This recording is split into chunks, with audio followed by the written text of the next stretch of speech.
దేవుడు మనతో ఎన్నో విషయాలు మనకు తెలియపరుస్తున్నప్పటికీ ఈ అలంకరికమైన విత్తనము అంటే దేవుడు మనతో కొన్ని విషయాలు చెప్తున్నప్పుడు సత్యాన్ని గ్రహించలేని ఆలోచనతో వెళుతున్నాం కనుక మనము మంచి పొలముగా మారాలి.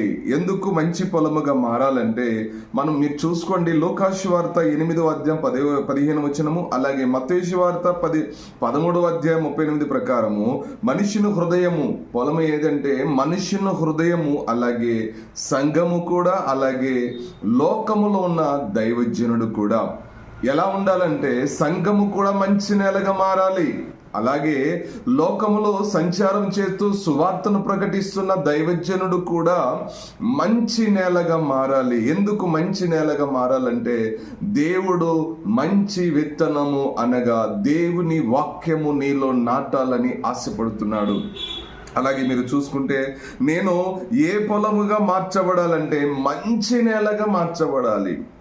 నూరొంతులుగా ఫలించే మంచి నేలగా మారినప్పుడు దైవవాక్యమును దైవ చిత్తాన్ని భూమి మీద నెరవేర్చుటకు నిన్ను ఏర్పరచుకున్నాడు కనుక ప్రేమైన సహోదరి సహోదరుడా, నీవు మంచి నేలగా మారాలి.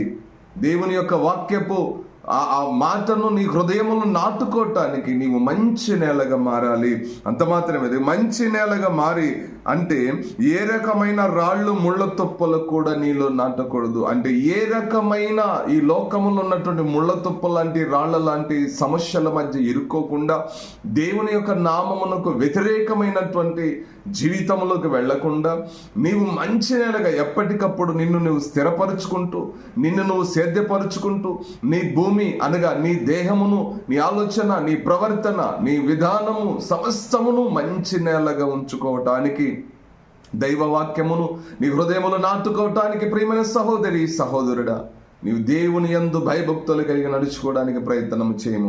అలాగే ఒక చిన్న విషయం ఏంటంటే దేవుని యొక్క మంచి నేలగా మారుతున్నప్పుడు దేవుడు కొన్ని విత్తనముల గురించి మనకు తెలియపరిచాడు. ఏంటంటే ఇదిగో మంచి నేలలో నేను దేవుని యొక్క వాక్యము లాంటి గోధుమలను మాత్రం ఎత్తుతుంటే వాడు సైతాన్ ఏం చేస్తున్నాడంటే గురుగులనే సమస్యలను, గురుగులనే వేదనకరమైనది, గురుగులనే దేవునికి భ్రష్టత్వము తీసుకొచ్చేటటువంటి ఆ గురుగులను విత్తుతున్నాడు అని తెలియపరుస్తున్నాడు బైబిల్ గ్రంథంలో.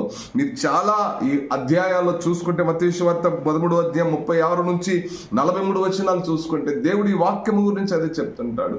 ఎందుకు ఈ రోజున క్రైస్తవ సమాజంలో గురుగులనే విత్తనాలు నాటబడ్డాయి? ఎందుకు క్రైస్తవుల మధ్యన, క్రైస్తవుల హృదయంలో, క్రైస్తవులనే దేవుని మహా కృప కలిగిన బిడ్డల మధ్యన సైతాననే గురుగులు విత్తనాలు ఎందుకు నాటబడ్డాయి? ఒకరు నాటబడిన తర్వాత కూడా ఇంకనో మనుషులు ఎందుకు తమ పంట భూమి అనగా తమ దేహములను గురించి ఇంకా పవిత్రాత్మ ద్వారా దేవుని యొక్క చిత్తమును ఎందుకు వారి హృదయములు నాటుకోలేకపోతున్నారు? ఈ రోజున ప్రియమైన సహోదరి సహోదరుడా, నువ్వు ఏ ప్రాంతములున్నా భ్రష్టత్వం కలిగినది ఇదిగో గురుగులని జీవితంలో విత్తుకోమాకం. దేవునికి వ్యతిరేకంగా నడుచుకున్న బిడ్డలు అందరూ నాశనం అయిపోయారు. అలా చూసుకుంటూ మనం పోతే ఇదిగో మొదటి ఆదాము చేసిన పాపము ఎంతో భయంకరమైనది. మొదటి ఆదాము చేసిన పాపము ఆయన జీవితంలో దేవుని యొక్క మంచి తోట అనగా ఏదోను వనం నుండి గెంటి వేయబడే పరిస్థితికి తెచ్చుకున్నాడు. ఈరోజు ప్రేమైన సహోదరి సహోదరుడా, అలాగే నోవాహు కాలములో ఏమి జరుగునో ఆయన రాకడలో కూడా అదే జరుగునని వాక్యము మనకు సెలవిస్తుంది. కనుక ప్రియమైన సహోదరి సహోదరుడా, అబ్రహాము కూడా దేవుని కోసం ఎదురు చూసి, దేవుని మాటల కోసం ఎదురు చూసి నీతిమంతుడుగా దేవుని వాక్యానుసారంగా నడుచుకున్నాడు. అలాగే మోషే కూడా దేవుడు తనకు అప్పగించిన దానిని దేవుని యొక్క కృప వలన అనేక మంది బిడ్డలను కనానుకు నడిపించే విషయంలో కూడా మోషే గారు ఎన్నో గొప్ప విషయాలు దేవుని దగ్గర నేర్చుకొని వాక్యానుసారంగా నడుచుకున్నారు. అయితే ఒక సమస్య ఒక వ్యక్తి మన జీవితంలో చూపిస్తున్నాడు. ఏంటంటే సొలొమోను, దావీదు మహారాజు కుమారుడైనటువంటి సొలొమోను గారు తన వృద్ధాప్య పరిస్థితికి వచ్చినప్పుడు తమ భార్యలు చేసినటువంటి చిన్న తప్పిదము వలన ఆయన భ్రష్టత్వాన్ని తీసుకొచ్చుకున్న విధానాన్ని ఉంది. దేవుని కుమారుడు అనిపించుకుంటున్న ఆ సొలొమోను గారి జీవితంలో ఎన్నో గొప్ప సమస్యలు తెచ్చుకున్నాడు. ఎందుకు ఆ సమస్యలు తెచ్చుకున్నాడంటే గురుగులు లాంటి సమస్యల కోసం, గురుగులు లాంటి వ్యక్తులతో సావాసము, గురుగులు లాంటి మంచి ప్రవర్తన లేని జీవితంలో కలిగిన ఆ వ్యక్తులతో సావాసం చేయటం వలన ఇదిగో సొలొమోను కూడా కొన్నిసార్లు భ్రష్టత్వాన్ని తెచ్చుకున్నట్టుగా మనం చూస్తాం.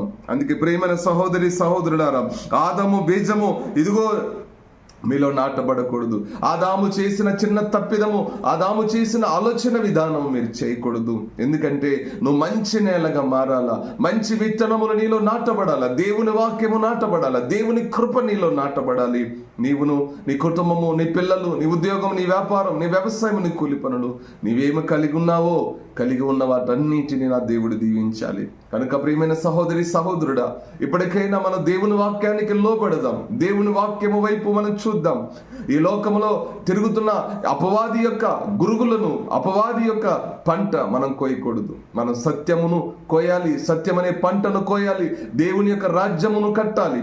దేవుని యొక్క చిత్తము, దేవుని యొక్క ప్రణాళిక ఈ భూమి మీద మనం జరిగించాలి. కనుక ప్రియమైన సహోదరి సహోదరుడా, నువ్వు ఏ ప్రాంతములు ఉన్నావో, ఎక్కడున్నావో ఒక్క నిమిషం కళ్ళు మూసుకొని ప్రార్థన చేసుకో. నీ జీవితాన్ని మార్చబోతున్నాడు. ఈ రోజున నీ బ్రతుకును మార్చబోతున్నాడు. నీకు పట్టిన ఆ గురుగులని, తెగుళ్ళ నుండి నిన్ను కాపాడబోతున్నాడు. నిన్ను మంచి నేలగా మార్చబోతున్నాడు నా దేవుడు. రాళ్ళలేని, ఇదిగో తొప్పరలేని, ఇదిగో ఇదిగో ఇదిగో దేవుడు నీకు వాక్యము సెలవిస్తున్నాడు ఈ రోజున. ప్రియమైన సహోదరి సహోదరుడా, ఇప్పటికైనా మారదాం. ఇప్పటికైనా మనం మంచి నేలగా మారి, ఇదిగో అలంకరించబడిన విత్తనము అనే పరిశుద్ధమైన వాక్యము మన పంట భూమిని మన జీవితంలోకి విత్తబడుతున్నప్పుడు, వాక్యము మన జీవితంలో విత్తబడుతున్నప్పుడు అది నూరంతులుగా ఫలించే విధంగా మనం మారదాం. అంత మాత్రమే కాదు, దేవుని యొక్క మహాకృపను పొందుకుంటున్న కుటుంబంగా కట్టబడాలి. దేవుని యొక్క ఇదిగో క్రైస్తవులంటే క్రీస్తును అనుసరించే వారుగా ఉండాలి. ఇదిగో సాతానుడును అనుసరిస్తున్న గురుగులుగా మారిపోకూడదు. దేవుడు నిన్ను భ్రష్టత్వంలోకి తీసుకోక మునిపే, భ్రష్టుడని ముద్ర వేయక మునిపే, నీ మీద శాపము మోపక మునిపే, ఇదిగో నీ మీద నేరము మోపక మునిపే నువ్వు మారు మనసు పొందవు. హృదయ శుద్ధి కలవారు ధన్యులు. నీ హృదయాన్ని శుద్ధి చేసుకో, నీ మనస్సును శుద్ధి చేసుకో, నీ ఆలోచన శుద్ధి చేసుకో, నీ ప్రవర్తన శుద్ధి చేసుకో. ఇప్పటికైనా పోయిందేమీ లేదు, ఇప్పటికైనా జరిగిందేమీ లేదు. ఇప్పటికైనా నువ్వు సజీవుల లెక్కలో ఉన్నావు. కనుక ఒక్క మాట దేవుని అడుగు, ప్రభువా నా జీవితాన్ని నీకు అప్పగిస్తున్నాను, నా మనస్సును, నా ఆలోచన, తలంపులను మార్చు, నీ చిత్తానుసారంగా బ్రతుకుటకు నాకు సహాయము చేయము తండ్రిని దేవుని వేడుకొనుము. దేవుడు నిన్ను, నీ కుటుంబాన్ని గొప్ప చేయాలి. గొప్ప కార్యాలు నీ జీవితంలో జరిగించినట్లు ప్రభు నిన్ను దీవించును గాక.